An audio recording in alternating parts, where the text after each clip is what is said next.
الحمدللہ رب العالمین والصلاة والسلام علی اشرف الانبیاء والمرسلین نبینا و حبیبنا و قدوتنا محمد وعلی آلہ و اصحابہ اجمعین اما بعد۔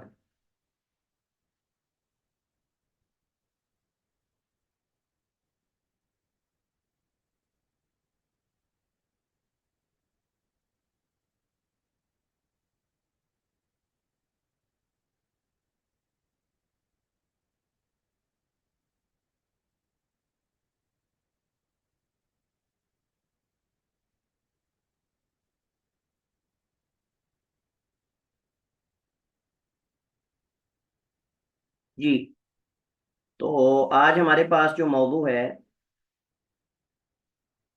ایمان بالیوم الآخر، یوم آخرت پر ایمان۔ میری آواز کلیئر آ رہی ہے آپ کو؟ جی سر، کلیئر ہے۔ چلیے، ایمان بالیوم الآخر جو ہے ارکان ایمان میں سے یہ پانچواں رکن ہے، اور جو دیگر ارکان کی اہمیت ہے وہی اس ایمان بالیوم الآخر کی اہمیت ہے۔ اور ایمان بالیوم الآخر کو بہت سارے مسائل میں ایمان باللہ کے ساتھ ذکر کیا گیا ہے۔ ایمان بالیوم الآخر کو بہت سارے احکام اور مسائل میں ایمان باللہ کے ساتھ ذکر کیا گیا ہے، جیسے نبی کریم علیہ الصلوۃ والسلام نے فرمایا کہ کسی عورت کے لیے جو اللہ اور یوم آخرت پر ایمان رکھتی ہے اس کے لیے حلال نہیں ہے کہ وہ ایک دن اور ایک رات کا سفر بغیر محرم کے کرے۔ اسی طرح اور بہت سارے کئی ایک احکامات آپ کو حدیث کے اندر ایسے ملیں گے جن کے اندر جو ہے وہ ایمان باللہ کے ساتھ ایمان بالیوم الآخر کو ذکر کر کے کسی حکم کو ذکر کیا گیا ہے، ڈرانے کے لیے، خبردار کرنے کے لیے۔ کسی آدمی کے ڈرنے کے لیے اتنا ہی کافی ہے کہ وہ اللہ رب العالمین کو اپنا رب، خالق، مالک، مدبر اور عبادت کے لائق اسماء و صفات کے ساتھ اس کو مانتا ہو، اور دوسرا یہ ہے کہ اس کا اس پر عقیدہ اور ایمان ہو کہ اس دنیا کے بعد ایک اور دن آئے گا جس دن اس نے اپنے اس دنیا جو کہ دار العمل ہے اس کا اس نے اللہ تعالیٰ کے حضور حساب دینا ہے۔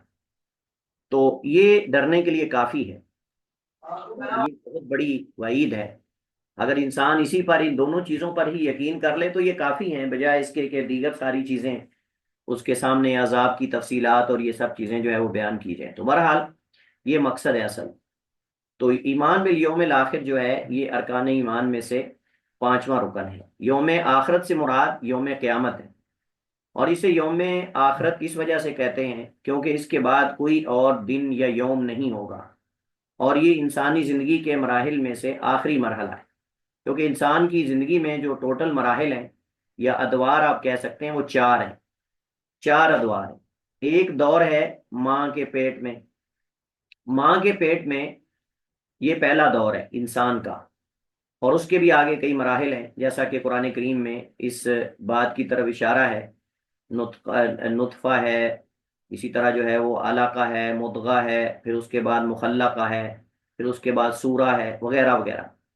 دنیا میں دوسرا مرحلہ انسان کا ہے، اس کی ولادت سے لے کر اس کی وفات تک کا یہ مرحلہ، یہ اس عالم دنیا کا مرحلہ ہے جس میں انسان جو ہے بلوغت کے بعد مکلف ہو جاتا ہے، اور وہ یعنی اس پر جو تکلیف کا قلم ہے وہ چلتا ہے، اور اس کے بعد اس کے اقوال و افعال جو ہیں وہ لکھے جاتے ہیں، اور اس پر اس کا محاسبہ ہوتا ہے۔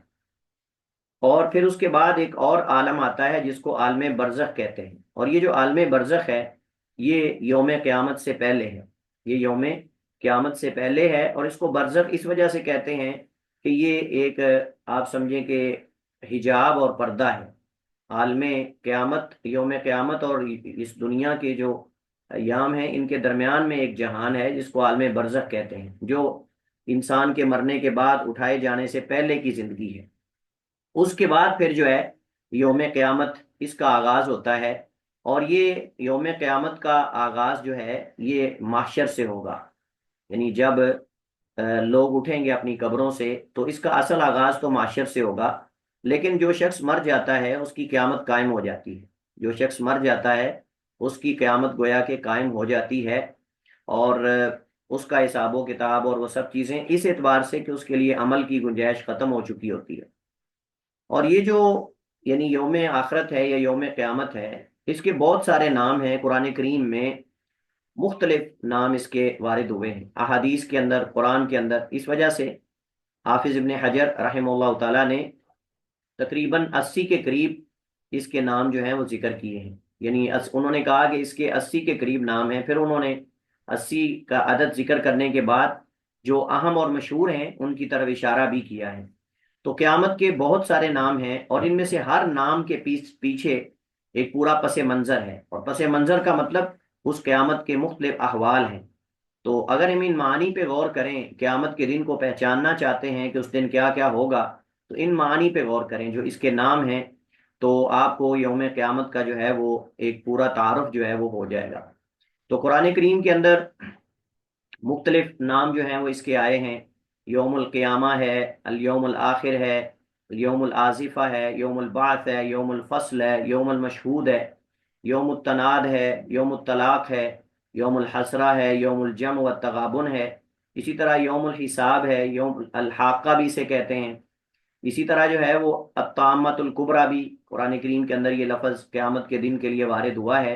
الصاخہ یہ بھی وارد ہوا ہے، القاریہ، الجاثیہ، الساعہ، اور اس کے علاوہ اور بھی کئی ایک اس کے نام جو ہیں وہ استعمال ہوئے ہیں۔ ہم ان میں سے چند ایک کے معنی اور ان کی حقیقت پر، ان کے یعنی جو پس منظر ہے اس پہ ہم بات کرتے ہیں۔ مثلا زیادہ مشہور جو ہے وہ قیامت ہے، تو یہ یوم قیامہ جو ہے، یوم القیامہ، لفظ قیامہ جو ہے یہ قرآن کریم کے اندر 70 دفعہ وارد ہوا ہے، تقریباً 70 کے قریب، 70، اور 70 کے قریب اس کے یعنی مقامات ہیں قرآن کریم میں۔ ان میں سے اللہ تعالیٰ کا یہ فرمان ہے، اللہ لا الہ الا ہو لیجمعنکم الی یوم القیامہ لا ریب فیہ ومن اصدق من اللہ حدیثا۔ اور بہت ساری احادیث میں بھی یوم قیامت جو ہے یہ وارد ہوا ہے۔ ان میں سے حدیث نبی کریم علیہ السلام کی معروف حدیث، جس میں اللہ کے نبی علیہ الصلوۃ والسلام نے فرمایا، انا سید ولد آدم یوم القیامہ ولا فخرا۔ اور اس کو قیامت کیوں کہتے ہیں؟ یہ تین چیزوں کے قائم ہونے کی وجہ سے، تین چیزوں کے قائم ہونے کی وجہ سے اس کو یوم قیامت کہتے ہیں۔ اور یہ آپ کو معلوم ہونا چاہیے، یوم قیامت کو قیامت کیوں کہتے ہیں؟ کیونکہ یہ قیام سے ہے، اور قیام کا معنی کھڑا ہونا، تو تین چیزوں کے اس دن قائم ہونے کی وجہ سے یہ اس کو یوم قیامت کہتے ہیں۔ ایک تو یہ ہے کہ لوگوں کا اپنی قبروں سے اللہ رب العالمین کے سامنے پیش ہونے کے لیے اٹھنا، لوگوں کا اپنی قبروں سے اللہ سبحانہ و تعالیٰ کے حضور پیش ہونے کے لیے اٹھنا، اس مناسبت سے اس کو یوم القیامہ کہتے ہیں۔ تو قرآن کریم کے اندر اس معنی کے اندر بھی یہ لفظ استعمال ہوا ہے، جیسے اللہ تعالیٰ فرماتا ہے، یوم یقوم الناس لرب العالمین، یوم یقوم الناس لرب العالمین۔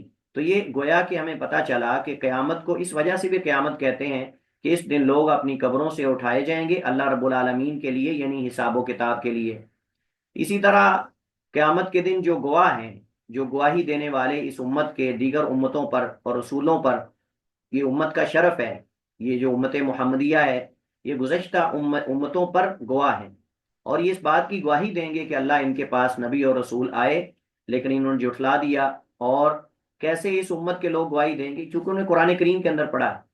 تو اس دن اشہاد جو ہیں، اشہاد یہ شاہد کی جمع ہے، تو اس دن جو ہے گواہی دینے والے گواہی کے لیے کھڑے ہوں گے، اور وہ گزشتہ رسولوں کے لیے، ان کی امتوں پر جو ہے وہ گواہی دیں گے۔ تو یہ اس معنی کے اندر بھی قرآن کریم کی آیات موجود ہیں، اِنَّا لَنَنصُرُ رُسُلَنَا وَالَّذِينَ آمَنُوا فِي الْحَيَاةِ الدُّنْيَا وَيَوْمَ يَقُومُ الْأَشْهَادُ وَيَوْمَ يَقُومُ الْأَشْهَادُ۔ تو اس معنی کے اندر بھی یہ لفظ استعمال ہوا ہے۔ ہم نے کہا کہ تین چیزوں کے قیام کی وجہ سے اس کو قیامت کہتے ہیں، دو چیزیں ہو گئیں۔ تیسرا قیام عدل کے لیے، قیام عدل، تو عدل کا قیام ہوگا اس دن، اللہ سبحانہ و تعالیٰ عدل کا ترازو قائم کریں گے۔ وَنَضَعُ الْمَوَازِينَ الْقِسْطَ لِيَوْمِ الْقِيَامَةِ، اور ہم جو ہے وہ اللہ فرماتا ہے ہم عدل کے ترازو قائم کریں گے قیامت کے دن۔ تو چونکہ اس دن عدل کا قیام ہوگا اور عدل جو ہے وہ ہوگا مخلوق کے درمیان، تو اس وجہ سے بھی اس کو یوم القیامہ کہتے ہیں۔ وَنَضَعُ الْمَوَازِينَ الْقِسْطَ لِيَوْمِ الْقِيَامَةِ۔ اسی طرح قیامت کے ناموں میں سے الیوم الآخر بھی ہے۔ جو یوم آخرت، ان تؤمن باللہ بالیوم الآخر، حدیث جبریل کے اندر اس نام سے ذکر ہوا یوم الآخر. تو یہ قرآن کریم میں بے شمار مقامات پہ وارد ہوا ہے. جیسے انما یامر مساجد اللہ من آمن باللہ والیوم الآخر، یہ بھی ایک مثال آپ لے لیں. فار ایگزامپل کے طور پر جیسے میں نے ذکر کیا کہ بہت سارے احکام کے اندر ایمان باللہ کے ساتھ ایمان بالیوم الآخر کو ذکر کیا گیا ہے. ان میں سے ایک یہ قرآن کی آیت ہے، انما یامر مساجد اللہ من آمن باللہ والیوم الآخر، کہ اللہ تعالیٰ کے گھروں کو آباد وہ لوگ کرتے ہیں جو اللہ اور یوم آخرت پر ایمان رکھتے ہیں. اور نبی کریم علیہ الصلوۃ والسلام کی احادیث میں، بہت ساری احادیث میں یہ استعمال ہوا ہے. میں نے ایک وہ حدیث آپ کے سامنے ذکر کی. اسی طرح ایک اور حدیث ہے، نبی کریم علیہ الصلوۃ والسلام نے فرمایا من کان یؤمن باللہ والیوم الآخر فلیکرم ضیفہ، کہ جو اللہ اور یوم آخرت پر ایمان رکھتا ہے اس کو چاہیے کہ وہ جو ہے وہ اپنے مہمان کی خاطر تواضع کرے، اس کی اس کی مہمان نوازی کرے، اس کی مہمان نوازی کرے. اسی طرح جو ہے یہ لفظ آخرت قرآن کریم کے اندر بھی وارد ہوا ہے، وَلَقَدِ اصْطَفَيْنَاهُ فِي الدُّنْيَا وَإِنَّهُ فِي الْآخِرَةِ لَمِنَ الصَّالِحِينَ وَإِنَّهُ فِي الْآخِرَةِ لَمِنَ الصَّالِحِينَ. اور اس سے مراد بھی یوم آخرت ہے. یوم آخرت جو ہے وہ کیوں اس کو کہتے ہیں، پیچھے میں نے ذکر کیا شروع میں. ایک تو یہ ہے کہ یہ تمام جہانوں کے جو ہے وہ فنا ہونے کے بعد ایک الگ چونکہ دن ہے، تو اس وجہ سے اس کو جو ہے، یعنی اس پر دنیا کے جتنے بھی عوالم ہیں وہ ختم ہو جائیں گے. ٹھیک ہے، تو اس سے دنیا کی زندگی ختم ہو جائے گی مکمل، اور ایک نئی زندگی کا آغاز ہوگا اس وجہ سے. یا پھر اس کو ہم اس اعتبار سے بھی کہتے ہیں کہ آخرت کی ابتدا اور دنیا کی انتہا، آخرت کی ابتدا اور دنیا کی انتہا کی وجہ سے اس کو یوم آخرت بولتے ہیں. اسی طرح قرآن کریم میں یوم العازفہ بھی اس کے لیے استعمال ہوا ہے. یوم العازفہ بھی اس کے لیے استعمال ہوا ہے. اور عازفہ کا معنی ہوتا ہے قریب. عازفہ کا معنی کیا ہوتا ہے؟ قریب. وَأَنذِرْهُمْ يَوْمَ الْعَازِفَةِ إِذِ الْقُلُوبُ لَدَى الْحَنَاجِرِ. تو یہاں یہ عازفہ جو ہے اس کا معنی جو قریب اور بہت قریب ہے، اور قیامت کو یوم العازفہ اس کے قریب ہونے کی وجہ سے کہتے ہیں کہ قیامت جو ہے وہ انتہائی قریب ہے. کس کے؟ اس امت کے، اس امت محمدیہ کے. اور میں اس پر پہلے شاید کئی دفعہ بات کر چکا ہوں کہ نبی کریم علیہ الصلوۃ والسلام نے جو قیامت کی علامات ہیں، انشاءاللہ اس پہ ہم بات کریں گے. اللہ کے رسول علیہ الصلوۃ والسلام نے اپنی بعثت کو قیامت کی علامات میں سے قرار دیا ہے. فرمایا انما بعثت، انما بعثت والساعۃ کہاتین، میں اور قیامت اس طرح بھیجے گئے ہیں جیسے یہ دو انگلیاں ہیں. پھر آپ نے اپنی شہادت کی انگلی اور وسطیٰ جو ہے درمیانی انگلی، اس کو آپ نے ملایا. وضم بین اصابعہ السبابہ والوسطیٰ. اللہ کے رسول علیہ الصلوۃ والسلام نے اپنی دو انگلیاں ملا کر، تو اس کا مطلب یہ نہیں ہے کہ قیامت نبی علیہ الصلوۃ والسلام کی وفات کے متصل بعد ہے. اس وجہ سے بعض علماء غلطی کا شکار ہو گئے اور انہوں نے چند ضعیف حدیث پر جو ہے وہ اعتماد کرتے ہوئے اور ان کو بنیاد بناتے ہوئے حد بندی کر دی. 700 سال بعد، 300 سال بعد، کسی نے 1000 سال بعد کہا. وہ جتنے بھی اقوال ہیں وہ ختم ہو چکے ہیں، یعنی وہ سال پورے ہو چکے ہیں. تو اس وجہ سے ضعیف حدیث پر یعنی اعتماد کرتے ہوئے ان کو بنیاد بنا کر سالوں کا جو ہے وہ تعین کر دینا یہ صحیح نہیں ہے، کیونکہ یہ صحیح حدیث کے خلاف ہے. جب جبریل امین علیہ الصلوۃ والسلام نے اللہ کے نبی سے پوچھا کہ متی الساعہ، قیامت کب ہے، تو انہوں نے کہا کہ مل مسئول عنہا بعلم من السائل، کہ جو سوال کیا جانے والا ہے وہ سوال کرنے والے سے زیادہ نہیں جانتا. کہ جتنا آپ کو پتا ہے اتنا مجھے پتا ہے. تو اگر سال یا دن کا تعین ہوتا تو کر دیتے اللہ کے رسول علیہ الصلوۃ والسلام. لیکن وہ حدیث ساری ضعیف ہیں جن کے اندر جو ہے وہ صدی کا یا سال کا ذکر ہے. تو اصل یہ ہے کہ قیامت گزشتہ امتوں کے اعتبار سے اس امت کے قریب ہے. یعنی ہر امت نے قیامت کا انتظار کیا اور ہر نبی نے قیامت سے ڈرایا، لیکن ہماری امت، جو ہماری امت ہے، امت مسلمہ، نبی کریم علیہ السلام کی امت، اس کے قیامت دیگر امتوں کے مقابلے میں ایسے جیسے دو انگلیوں کے درمیان فاصلہ ہے. یہ مطلب ہے اس کا. یہ نہیں ہے کہ وہ یعنی احادیث نعوذ باللہ غلط ہیں جس میں اللہ کے نبی نے اپنے آپ کو یا اپنی بعثت کو قیامت جو ہے وہ اس کے جو ہے وہ آپ سمجھیں کہ قریب ہونے کا ذکر کیا ہے.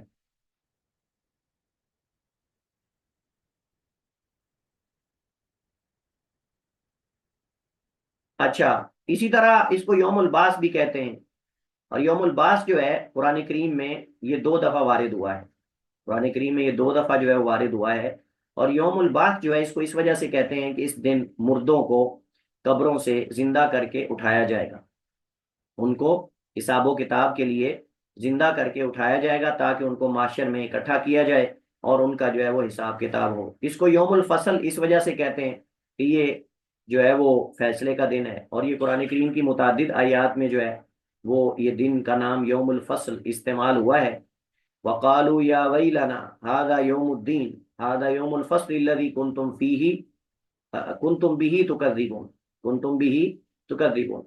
تو اس کو یوم الفصل اس وجہ سے کہتے ہیں کہ اس میں اولین اور آخرین جتنے بھی پہلے اور بعد والے ہیں ان سب کے اعمال کا فیصلہ ہوگا، ان سب کے اعمال کا فیصلہ۔ اور یہ بھی ہم کہہ سکتے ہیں کہ دنیا میں جو اپنے آپ کو سچا کہنے والے یا دعوے دار ہیں وہ سچے ہیں کہ جھوٹے ہیں واقعتا نہیں؟ کون دنیا میں مخلص تھا، کون دنیا میں ریاکار تھا، کون دنیا میں منافق تھا، کون دنیا میں مومن تھا؟ اب صاف ظاہر ہے کہ وہی کا ذریعہ تو منقطع ہو چکا ہے۔ نبی کریم علیہ الصلوۃ والسلام کے زمانے میں چلیں، اللہ کے نبی علیہ الصلوۃ والسلام پر وحی آ جاتی تھی اور اس کے واسطے سے نبی کریم علیہ الصلوۃ والسلام کو خبر دے دی جاتی تھی کہ فلاں فلاں منافق ہیں۔ لیکن اب وہی کا سلسلہ تو نہیں رہا، تو اب ہمیں کئی لوگ منافقین ہمارے اندر موجود ہیں اور وہ منافقوں والا کردار ادا کرتے ہیں امت مسلمہ کے یعنی خلاف، اور امت مسلمہ کو ان سے کئی صدیوں سے نقصان پہنچ رہا ہے۔ لیکن یہ فیصلے قیامت کو ہوں گے کہ کون منافق تھا، کون مومن تھا، کون مخلص تھا، کون ریاکار تھا، اور کون جو ہے وہ یعنی صرف لوگوں کو موٹیویٹ کرنے کے لیے، لوگوں کو پھلانے کے لیے غبارے کی طرح تقریریں کرتا تھا اور خود عمل سے خالی تھا، اور اس کا اصل کیا تھا۔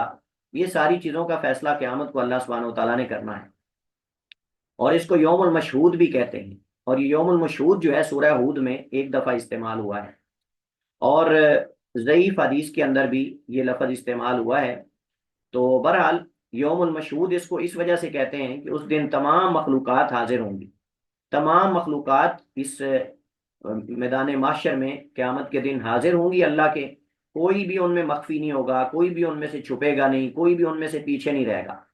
تو تمام مخلوقات قیامت کے دن محشر میں اللہ کے حضور پیش ہوں گی، اس وجہ سے اس کو یوم المشہود بھی کہتے ہیں۔ اور اس دن پھر اللہ سبحانہ و تعالیٰ نافرمانوں سے بدلہ لے گا، حتیٰ کہ مظلوم کو اللہ تعالیٰ بدلہ دلوائے گا ظالم سے، جیسا کہ نبی کریم علیہ الصلوۃ والسلام نے فرمایا کہ اگر دنیا میں کسی سینگ والی بکری نے اگر کسی بغیر سینگ والی بکری پہ ظلم کیا ہوگا تو اللہ کے نبی علیہ الصلوۃ والسلام نے فرمایا کہ اس بغیر سینگ والی بکری کے لیے اللہ سبحانہ و تعالیٰ سینگ والی بکری کو زندہ کر کے اس سے بدلہ دلوائے گا اسے، اور یہ اللہ تعالیٰ کے کمال عدل کی دلیل ہے۔ لیکن صاف ظاہر ہے، ہم انشاءاللہ آگے پڑھیں گے کہ ان کا حساب جو ہے، جو جانور ہیں ان کا حساب صرف قصاص کے طور پر ہوگا، اس کے بعد ان کو ختم کر دیا جائے گا، اس کے بعد ان کا کوئی جنت جہنم میں جانے کا مسئلہ نہیں، صرف اس دن قیامت کے دن ان کا فوری حساب و کتاب ہو کر، ان کا قصاص وغیرہ ہو کر ان کو جو ہے وہ ختم کر دیا جائے گا۔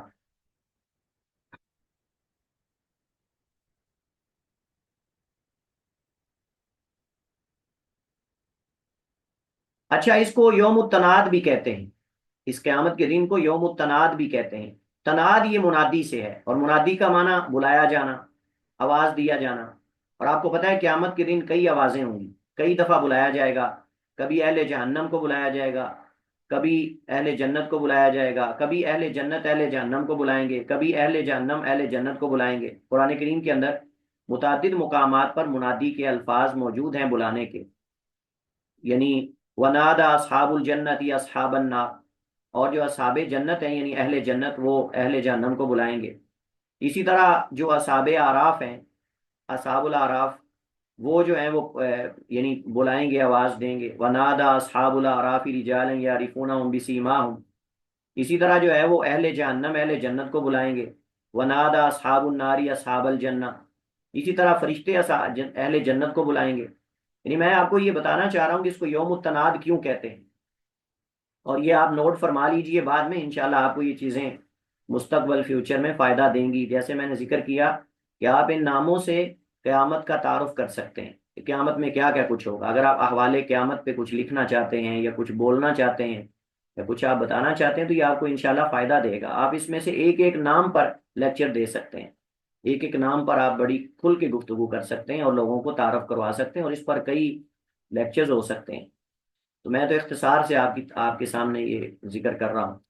تو ہم نے کہا کہ اس کو یوم التناد اس وجہ سے کہتے ہیں کہ اس دن مختلف لوگ آوازیں لگائے جائیں گے یا آوازیں لگائیں گے، بلایا جائے گا، بلائیں گے، منادی ہوگی، کئی اعتبار سے منادی اور اعلانات ہوں گے، اور بلائے جائیں گے، لوگ ایک دوسرے کو بلائیں گے اور لوگوں کو بلایا جائے گا۔ تو اس کی مثالیں میں دے رہا ہوں۔ فرشتے جو ہیں وہ اہل جنت کو آواز دیں گے اور بلائیں گے، اور یہ بھی قرآن کریم میں ہے، وَنُودُوا أَن تِلْكُمُ الْجَنَّةُ الَّتِي أُورِثْتُمُوهَا بِمَا كُنتُمْ تَعْمَلُونَ، اور آواز دیے جائیں گے کون؟ اہل جنت، کہ یہ ہے وہ جنت جس کا تم وارث بنائے گئے ہو، اس عمل کے سبب یا ان اعمال کے سبب جو تم عمل کرتے تھے، یا ان کے سبب جو تم عمل کرتے تھے۔ اور اس کو یوم الطلاق بھی کہا گیا ہے، یوم الطلاق بھی کہا گیا ہے، یہ طا کے ساتھ نہیں، یہ تا کے ساتھ، یوم الطلاق۔ اور یہ جو ہے وہ آپ سمجھیں کہ قرآن کریم کے اندر ایک دفعہ یہ لفظ جو ہے سورہ غافر میں استعمال ہوا ہے، ٹھیک ہے؟ جیسے ہے نا، رفیع الدرجات ذو العرش یلقی الروح من امرہ علی من یشاء من عبادہ لینذر یوم الطلاق۔ اور اس کو یوم الطلاق کیوں کہتے ہیں؟ اس وجہ سے کہ اس دن ملاقات کا دن ہے۔ یہ ملاقات کا دن کس کی؟ خالق اور مخلوق کی، خالق اور مخلوق کی، یا دوسرے لفظوں میں آپ یہ کہہ سکتے ہیں اہل آسمان اور اہل زمین، ظالم اور مظلوم، عابد اور معبود، اول اور آخر۔ یعنی یہ اختصار سے میں نے آپ کو اس کا تعارف کروا دیا کہ یوم الطلاق یہ طلاقی سے ہے، اور طلاق تلقا یا تلقا، اور التقا یلتقی کا معنی ہوتا ہے ملنا، ملاقات کرنا۔ تو اس دن چونکہ لوگ آپس میں ملیں گے، اہل آسمان اہل زمین سے ملیں گے، ظالم مظلوم سے ملے گا، اور اسی طرح عابد معبود سے ملے گا، اول آخر سے ملیں گے، تو ہر انسان اپنے عمل کا بدلہ پائے گا اور اپنے عمل دیکھے گا۔ تو عمل کا عامل کے ساتھ لقاء ہوگا، ملاقات ہوگی، اور پھر عاملین کی آپس میں ملاقات ہوگی، اور اولین کی آخرین کے ساتھ ہوگی، آخرین کے اولین کے ساتھ ہوگی، اہل آسمان کی اہل زمین سے ہوگی۔ تو یہ مطلب اس وجہ سے اس کو یوم الطلاق کہتے ہیں، یعنی ملاقات کا دن۔ اور اس کو یوم الحسرہ بھی کہتے ہیں۔ اور یہ یوم الحسرہ ایک دفعہ سورہ مریم میں یہ لفظ وارد ہوا ہے۔ اللہ تعالیٰ فرماتا ہے وَأَنذِرْهُمْ يَوْمَ الْحَسْرَةِ إِذْ قُضِيَ الْأَمْرُ وَهُمْ فِي غَفْلَةٍ وَهُمْ لَا يُؤْمِنُونَ۔ تو صحیح حدیث میں بھی یہ لفظ استعمال ہوا ہے، اور اس کو یوم الحسرہ اس وجہ سے کہتے ہیں کہ لوگ اس دن جو ہے وہ اپنی حالت پر افسوس کریں گے، لوگ اس دن اپنی دنیاوی حالت پر افسوس کریں گے، اور اس دن جو ہے وہ کفار حسرت اور ندامت سے ظالم اپنے ہاتھ کاٹیں گے۔ یوم یعض الظالم علی یدیہ، ظالم اپنے ہاتھ کاٹے گا اور وہ کہے گا کاش میں نے رسول کی راہ اختیار کر لی ہوتی، یا لیتنی لم اتخذ فلانا خلیلا، ہائے کاش میں نے فلاں کو اپنا دوست نہ بنایا ہوتا، فلاں میری سہیلی نہ ہوتی۔ عورتیں یہ کہیں گی اور مرد یہ کہیں گے کاش فلاں میرا دوست نہ ہوتا، اس نے مجھے اللہ کے ذکر سے دور کر دیا، صراط مستقیم سے دور کر دیا، بھٹکا دیا، گمراہ کر دیا۔ تو اس دن حسرت فائدہ نہیں دے گی، حتیٰ کہ اس دن عمل کرنے والا بھی حسرت کرے گا کاش میں مزید عمل، جنت کے اندر جب جنتی چلے جائیں گے تو اس دن بھی بعض حسرت کریں گے کہ ہائے کاش مزید، جو اللہ ان کو اتنا بڑا بدلہ دے گا، ان کو حسرت ہوگی کہ کاش ہم مزید نوافل پڑھ لیتے اور اس سے بڑا درجہ جو ہے وہ حاصل کر لیتے۔ بہرحال اور بھی بہت سارے نام ہیں، لیکن میرے خیال میں اسی پہ ہم اکتفا کرتے ہیں۔ اگر ہم اس پہ ناموں پہ کریں بات تو یہ تو آج کا لیکچر کیا، کئی لیکچر اس پہ لگ سکتے ہیں، لیکن بہرحال اس کو ہم مختصر کر رہے ہیں کیونکہ ابھی ہمارے پاس کافی سارے موضوعات باقی ہیں، تو آگے انشاءاللہ ہم چلتے ہیں۔ اس کے بعد ہمارے پاس جو ہے وہ آج ہم جس کو مکمل کرنے جا رہے ہیں وہ ہے ایمان بالیوم الآخر۔ کن چیزوں کو شامل ہے ایمان بالیوم الآخر؟ جو ہے سب سے پہلے تو تین چیزوں کو شامل ہے، پھر انشاءاللہ ہم ان کی تفصیلات کے اندر جائیں گے۔ سب سے پہلے قیامت کے واقع ہونے پر ایمان رکھنا، قیامت کے واقع ہونے پر ایمان رکھنا کہ ہم مرنے کے بعد اس دن دوبارہ زندہ کر کے اٹھائے جائیں گے، یعنی قیامت کے دن۔ جیسے اللہ تعالیٰ قرآن کریم میں فرماتا ہے ثم انکم یوم القیامت تبعثون، پھر بے شک تم قیامت کے دن اٹھائے جاؤ گے۔ اور قیامت کے دن پر ایمان بالیوم الآخر میں سے موت ہے، موت پر ہمارا یقین ہونا چاہیے کہ ہم نے مرنے پر تو سب کا یقین ہے، لیکن اس پر یقین ہو ہمارا، ایمان ہو کہ یہ اللہ کی طرف سے ہے، یہ موت اللہ کی طرف سے ہے۔ یہ نہیں جیسے داہریے اور ملحدین عقیدہ رکھتے ہیں کہ یہ ایک قدرتی نظام چل رہا ہے اور اس کے مطابق انسان پیدا ہوتا ہے اور مر جاتا ہے بس. تو کون ہے جو دوبارہ اٹھائے گا اور کون ہے جو حساب و کتاب لے گا، کچھ بھی نہیں ہے. ان کی سوچ بس مرنے تک ہے، اس کے بعد نہیں. لیکن صاف ظاہر ہے کہ موت بھی اللہ کی طرف سے ہے، اور مرنے کے بعد پھر جو برزخ کے احوال ہیں اس پر بھی ایمان ہونا چاہیے. انشاءاللہ ہم تفصیل سے ان مسائل پر بات کریں گے. اللہ تعالیٰ یعنی قرآن کریم کے اندر اس وجہ سے اس کو قیامت ذکر کیا گیا کہ اٹھائے جائیں گے، اور ہم نے اس پہ بات کی. حضرت عائشہ صدیقہ رضی اللہ تعالی عنہا نے اس کے چند احوال اللہ کے نبی سے نقل کیے. عن عائشہ رضی اللہ عنہا قالت سمعت رسول اللہ صلی اللہ علیہ وسلم یقول یحشر الناس یوم القیامت حفاتا عراتا غرلا قلت یا رسول اللہ النساء والرجال جميعا ينظر بعضهم الى بعض. حضرت عائشہ رضی اللہ تعالیٰ عنہ فرماتی میں نے اللہ کے رسول سے سنا، فرما رہے تھے قیامت کو لوگوں کو اکٹھا کیا جائے گا حفاتن عوراتن. حفات حافن کی جمع ہے، حفات حافن کی جمع ہے، مراد ننگے قدموں. عورات آرن کی جمع ہے، اور آر کا معنی ہوتا ہے ننگے بدنوں. غرلن بغیر ختنے کے. تو لوگوں کو اٹھایا جائے گا، ننگے قدم ہوں گے، ننگے بدن ہوں گے، اور بغیر ختنے کے جیسے دنیا میں آئے تھے اسی طرح اٹھائے جائیں گے. بول تو میں نے کہا یا رسول اللہ، اے اللہ کے رسول، النساء والرجال جميعا، کیا مرد اور عورتیں اکٹھے اٹھائے جائیں گے؟ ينظر بعضهم الى بعض، پھر بعض بعض کی طرف دیکھے گا، یعنی اس وقت کیسے یہ حالات ہوں گے؟ قال صلی اللہ علیہ وسلم، اللہ کے نبی نے فرمایا یا عائشہ، اے عائشہ، الامر اشد من ان ينظر بعضهم الى بعض، معاملہ اس سے بھی زیادہ شدید ہوگا کہ کوئی کسی دوسرے کی طرف دیکھے. یعنی وہ دن اتنا ہولناک ہوگا کہ اس دن جو ہے یہ کسی کی فکر ہی نہیں ہوگی کہ کسی کی طرف دیکھنا ہے، ہر ایک کو اپنی فکر ہوگی. اور میں اکثر اس کی مثال دیتا ہوں، ایک بس میں، اللہ تعالیٰ نہ کرے ایسا، ایک بس میں جب حادثہ ہوتا ہے نا، تو بس جب کسی گہری کھائی میں گرنے کے قریب ہوتی ہے یا گر رہی ہوتی ہے، یا پھر جب جہاز بالکل اس کا ایکسیڈنٹ ہوتا ہے جہاز کا، اور پائلٹ اعلان کر دیتا ہے کہ جی آپ جو ہے وہ چھلانگ لگا دو یا آپ اپنے آپ کو جیسے بچا سکتے ہو. مجھے بتائیے کہ اس کنڈیشن میں کیا کسی کے ذہن کے اندر یہ ہوتا ہے کہ وہ کسی دوسرے کی طرف دیکھے؟ ہاں جی بتائیے. نہیں سر، سوال ہی پیدا نہیں ہوتا. ہاں، تو یہ جب دنیا کے اندر ہم اپنی آنکھوں کے سامنے دیکھتے ہیں کہ جب کوئی حادثہ ہوتا ہے، کوئی جہاز کریش کرتا ہے یا کوئی اور مسئلہ ہوتا ہے، تو اس وقت دنیا سب اللہ اللہ کرتی ہے، تاکہ ملحد کی زبان سے بھی اللہ اللہ نکلتا ہے. ملحد کی زبان سے نہ چاہتے ہوئے بھی اللہ اللہ نکلتا ہے، کلمہ پڑھنے لگ جاتے ہیں سب، اور سب کو اپنی فکر ہوتی، کسی دوسرے کی طرف تو نگاہ بھی نہیں ہوتی. کسی کے اگرچہ دیکھ رہے ہوتے ہیں، اندھے نہیں ہوتے، آنکھیں موجود ہوتی، لیکن کسی کو کسی دوسرے کی فکر نہیں، ہر ایک کو اپنی فکر ہے. تو یہ تو دنیا کے حادثات ہیں. وہ قیامت کا حادثہ جو ہے اس سے بہت بڑا ہوگا اور کئی گنا بڑا ہوگا. اور یہ لوگ جو اعتراض کرتے ہیں نا، یہاں سے ایک اور فائدہ بھی نوٹ فرما لیں. یہ جو لوگ اعتراض کرتے ہیں نا طوفان نوح پر، وہ کہتے ہیں جی نوح علیہ السلام کی کشتی کے اندر کیسے جو ہے وہ خنزیر اور بندر اور کتے اور یہ ساری چیزیں اور انسان بیٹھ گئے، کیا ایک دوسرے کو کاٹا نہیں، ایک دوسرے پر حملہ نہیں کیا؟ وہ کہتے ہیں یہ افسانہ ہے، وہ کہتے ہیں یہ افسانہ ہے طوفان نوح. تو میں کہتا ہوں کہ یہ افسانہ نہیں.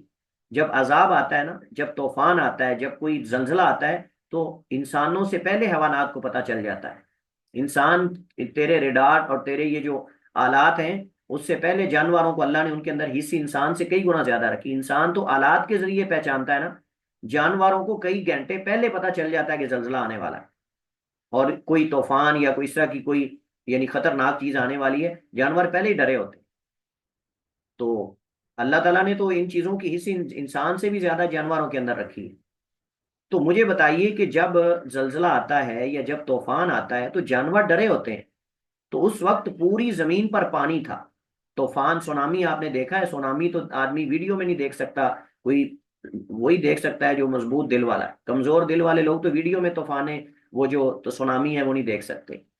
گائیاں اڑ رہی ہیں اور وہ چیخ رہی ہیں، جانور اڑ رہے ہیں، بھینسیں اڑ رہی ہیں پانی کے اندر جناب، وہ جا رہی ہیں اور چیخیں ان کی نکل رہی، بستیوں کی بستیاں اڑتی جا رہی. یہ سونامی آیا تھا پچھلے سالوں میں، ان کے انڈونیشیا کے بعض علاقوں میں، اور آپ اس کی ذرا ویڈیوز دیکھیں کہ لوگوں کی کیا کیفیت تھی. گائیوں کی رینگنے کی آواز آ رہی تھی پانی کے اندر اور بلندیوں کے اندر، فضاؤں کے اندر. وہ کنڈیشن انسان اگر دیکھے تو انسان حیران رہے۔ مجھے بتائیے کہ طوفان نوح کے اندر پوری زمین پر پانی تھا، تو کس نے اس وقت ان کو یہ سوچنے پہ کیا کہ وہ ایک دوسرے پر حملہ کریں؟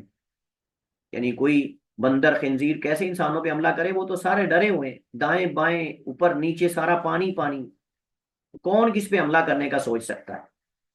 تو یہ اصل وجہ ہے کہ اس وقت تمام کشتی کے اندر جو چیزیں تھیں وہ ڈری ہوئی تھی، اور ان کو پتا تھا کہ عذاب الہی آ رہا ہے، اور عذاب الہی سے ہر چیز ڈرتی ہے، انسانوں سے پہلے جانور ڈرتے ہیں، حیوانات ڈرتے ہیں۔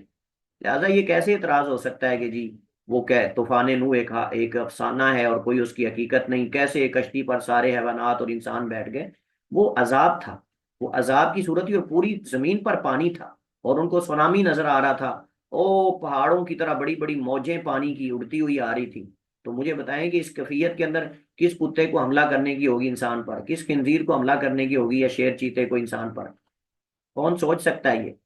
تو حیوانات کی اس وقت حالت یہ تھی، اور یہ دنیا کا عذاب تھا، اور آخرت کا عذاب اشد و ابقا، اس سے زیادہ شدید اور باقی رہنے والا ہے۔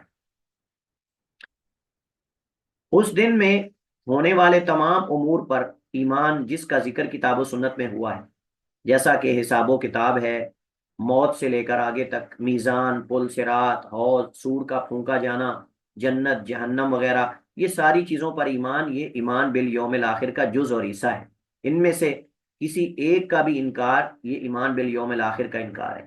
حتیٰ کہ اس میں اللہ سبحانہ و تعالیٰ کی رویت، اللہ سبحانہ و تعالیٰ کا دیدار اہل جنت کے لیے، اور دیگر جو اس کے مسائل ہیں، اس کا بھی اس کے اندر ماننا لازم اور ضروری ہے۔ اسی طرح عذاب قبر اور نعیم قبر، عذاب قبر اور نعیم قبر یعنی عذاب جو قبر میں ہوتا ہے اس پر بھی ایمان ہو، اور جو قبر میں اہل ایمان کو، مومن کو اللہ تعالیٰ نعمتوں سے نوازتا ہے، اس پر بھی ایمان ہونا چاہیے۔ یہ سب یعنی حق ہیں اور ثابت ہیں۔ عذاب قبر حق ہے، اور حقیقت میں عذاب قبر ہوتا ہے، اور نعمتیں قبر میں ملتی ہیں، حقیقت میں ملتی ہیں، لیکن اس کا دنیا کے جو نعمتیں اور عذاب ہے اس کے ساتھ کوئی تعلق نہیں ہے، وہ عذاب غیبی ہے۔ حتیٰ کہ کوئی قبر میں داخل بھی ہوگا دنیا میں زندہ انسان، تو اس قبر کے عذاب کو محسوس نہیں کر سکتا۔ اگر انسانوں میں سے کوئی زندہ انسان قبر میں داخل بھی ہو تو اس عذاب کو محسوس نہیں کر سکتا۔ اللہ تعالیٰ کی یہ کامل قدرت ہے، اللہ سبحانہ و تعالیٰ کی یہ بھی قدرت کی دلیل ہے کہ وہ عذاب، اللہ نے یہ بھی فرمایا اشد و ابقا، شدید اور باقی رہنے والا ہے، لیکن اس کے باوجود اگر زندہ انسان قبر میں جائے گا تو اس کو محسوس نہیں کرے گا۔ حتیٰ کہ سبحان الخالق، اللہ تعالیٰ کی قدرت کے مظاہر کے ساتھ کی قبر والا اس کو محسوس نہیں کر رہا۔ ایک قبر والا نعمتوں میں ہے اور دوسرا قبر والا عذاب میں ہے، لیکن وہ ایک دوسرے سے ان کا کوئی تعلق نہیں ہے۔ اللہ تعالیٰ ہر چیز پر قادر ہے، اور یہ اللہ تعالیٰ کی کمال قدرت کی انتہائی حیران کن اور محیر کر دینے والی دلیل ہے۔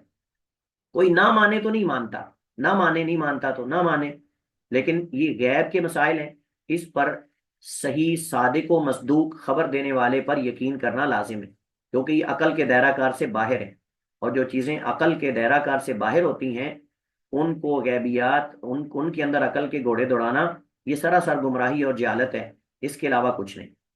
ایمان بالیوم الآخر کے مسائل میں پہلا مسئلہ جس کو ہم پڑھیں گے وہ فتنہ قبر سے کیا مراد۔ انسان، اس کی روح قبض ہوتی ہے، نبی علیہ السلام نے تفصیل کے ساتھ حدیث میں ذکر کیا کہ مومن کی روح جو ہے وہ ایسے نکلتی ہے جیسے مشکیزے سے پانی ٹپکتا ہے، اور منافق اور کافر کی روح ایسے ٹپکتی ہے، جیسے ایسے نکالی جاتی ہے جیسے کوئی روئی جو ہے وہ، یا کپڑا اس کو جو ہے وہ کسی خاردار ٹہنی سے کھینچا جائے، یا لوہے کی سلاخ کے اندر روئی کو ایسے ڈال کے کھینچا جائے۔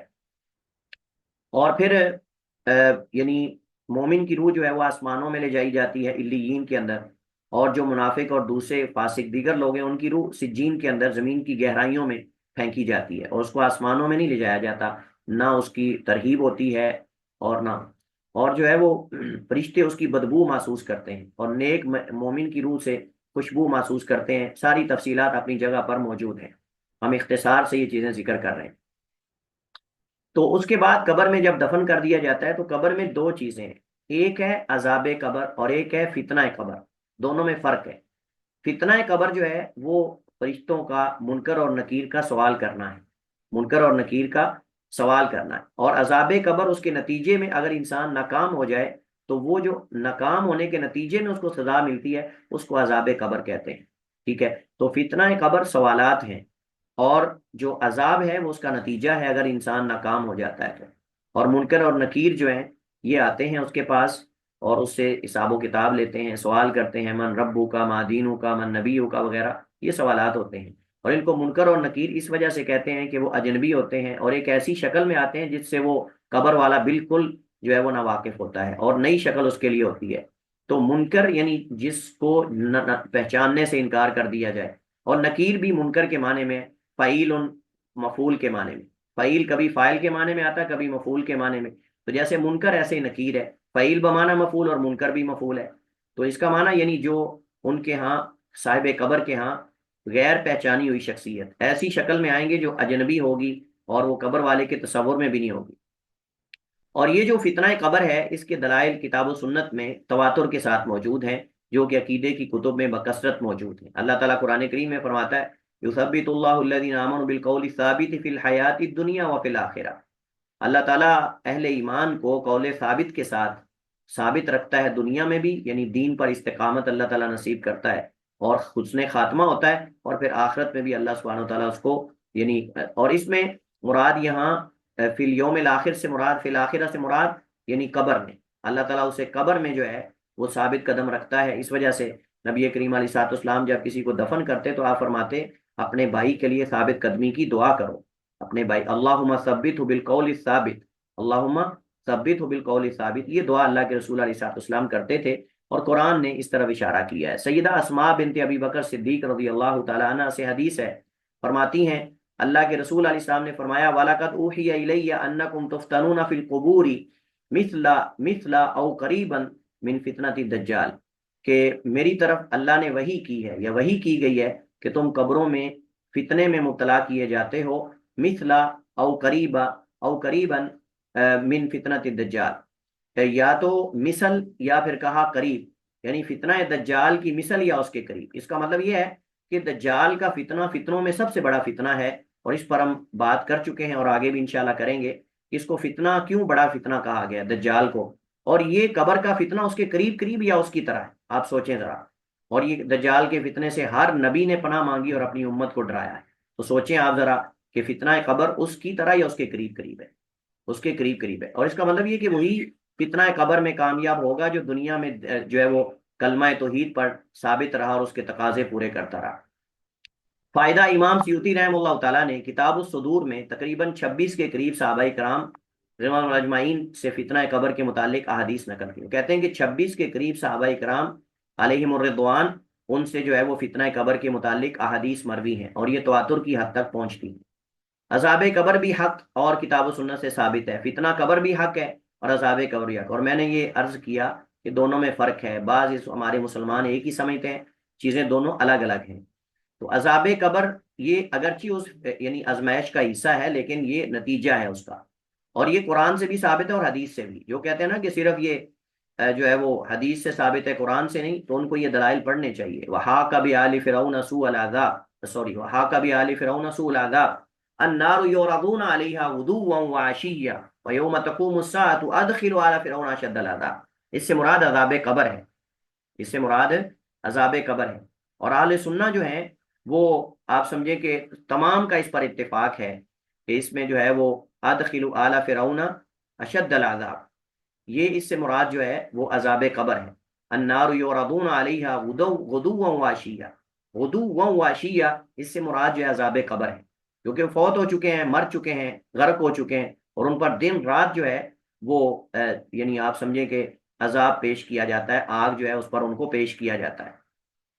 حضرت انس بن مالک رضی اللہ تعالیٰ عنہ سے روایت ہے، بے شک نبی علیہ السلام نے فرمایا لولا اللہ تدافنوا لدعوت اللہ ان یسمعکم من عذاب القبر، اگر یہ ڈر نہ ہوتا کہ تم دفن کرنا چھوڑ دو گے تو میں دعا کرتا کہ تمہیں عذاب قبر سنا دیا جائے یا اس میں سے کچھ سنا دیا جائے۔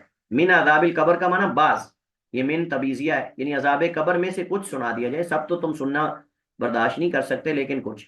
اب مردے کو عذاب قبر پر ہم مطلع کیوں نہیں ہو سکتے، اس کی کئی حکمتیں ہیں، میں نے پہلے بھی اشارہ کیا تھا۔ ایک تو یہ ہے کہ اس میت کا پردہ رہے، دوسرا یہ ہے کہ اس کے گھر والوں کی عزت کو باقی رکھنا، اور اسی طرح جو ہے وہ تاکہ ایمان بالغیب رہے، کون ہے جو غیب پر ایمان لاتا ہے کون نہیں لاتا، وگرنہ تو ایمان بالغیب ہی نہ رہتا۔ اور پھر یہ ہے کہ اس کی یعنی گھر والوں کو شرم سے بچانے کے لیے، اگر عذاب قبر سارے دیکھیں تو ان کو جا کے ملامت کریں گے گھر والوں کو، کہیں گے دیکھیں یہ تمہارا فلاں فلاں ہے۔ اور پھر یہ کہ اگر وہ اپنے گھر والے کو دیکھ لیں عذاب قبر میں تو وہ کھانا کھانا ہی بھول جائیں، کھانا کھانا چھوڑ دیں، ہمیشہ ڈرتے ہی رہیں اور پریشان ہی رہیں، جبکہ اللہ کا خاص فضل ہے کہ ہم مرنے والوں کو چند دنوں کے بعد بھول جاتے ہیں، وگرنہ اگر ہم اسی طرح یاد رکھیں جیسے پہلے دن ہم پریشان ہوتے ہیں تو ہم کبھی کھانا ہی نہ کھائیں، اپنی فیملی بچوں کے ساتھ کبھی خوشی نہ ہو۔ کہ عذاب قبر جسم اور روح دونوں کو ہوتا ہے، تو اس میں متعدد اقوال ہیں، اور راجح قول یہی ہے کہ جسم اور روح دونوں کو ہوتا ہے۔ اور ہم اس پر مطلع کیوں نہیں ہو سکتے، میں نے بتا دیا ہے، اس پر مطلع کیوں نہیں میں نے بتا دیا ہے پچھلی حدیث کی روشنی میں۔ اور عذاب قبر جسم اور روح دونوں کو ہوتا ہے، اور اس پر انشاءاللہ اگلے لیکچر کے آغاز میں کچھ ہم مزید بات کریں گے، کیونکہ نماز کا وقت ہو گیا ہے۔ واللہ تعالی علم واحکم، وصلی اللہ وسلم علی نبینا محمد وعلی آلہ وصحبہ وسلم۔ کوئی آپ کے پاس سوال استفسار ہو تو جلدی سے کر لیں آپ، تاکہ ہم کلاس ختم کریں۔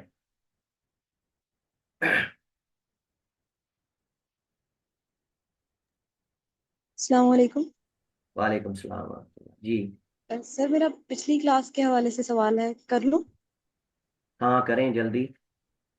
سر آپ نے کہا تھا کہ اللہ تعالیٰ کے وجود پر ایمان لانے کے جو دلائل ہیں وہ بھی وہی نبی کے وجود پر ایمان لانے کے دلائل ہیں۔ نبی پر نہیں، تو نبوت اور رسالت پر، اوکے۔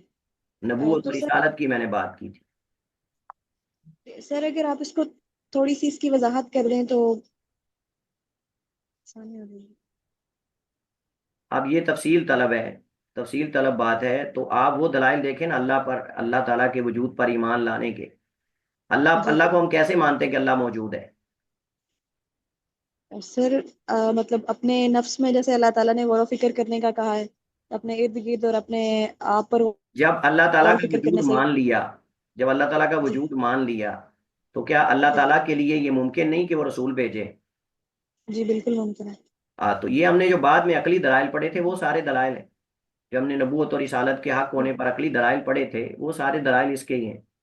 اللہ پر ایمان لانے کے دلائل، یعنی جو اللہ پر ایمان لے آئے گا اس کو ضروری ہے کہ وہ یہ ماننے کے رسول اور نبوت اور رسالت بھی ہے۔ جی یعنی سر صاحب ظاہر ہے کہ جی اللہ خالق مالک مدبر ہے بس، یا اس کا مقصد ہے کوئی؟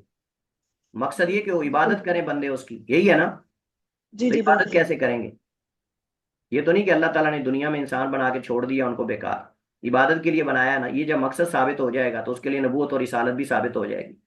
جب نبوت اور رسالت ثابت ہو جائے گی تو پھر ہمارے نبی کی نبوت اور رسالت بھی اسی قانون اور ضابطے کے مطابق ثابت ہوگی جس سے پہلے انبیاء کی ہوئی۔ چلیے، جی سر جزاک اللہ۔ السلام علیکم ورحمۃ اللہ وبرکاتہ۔ وعلیکم السلام ورحمۃ اللہ۔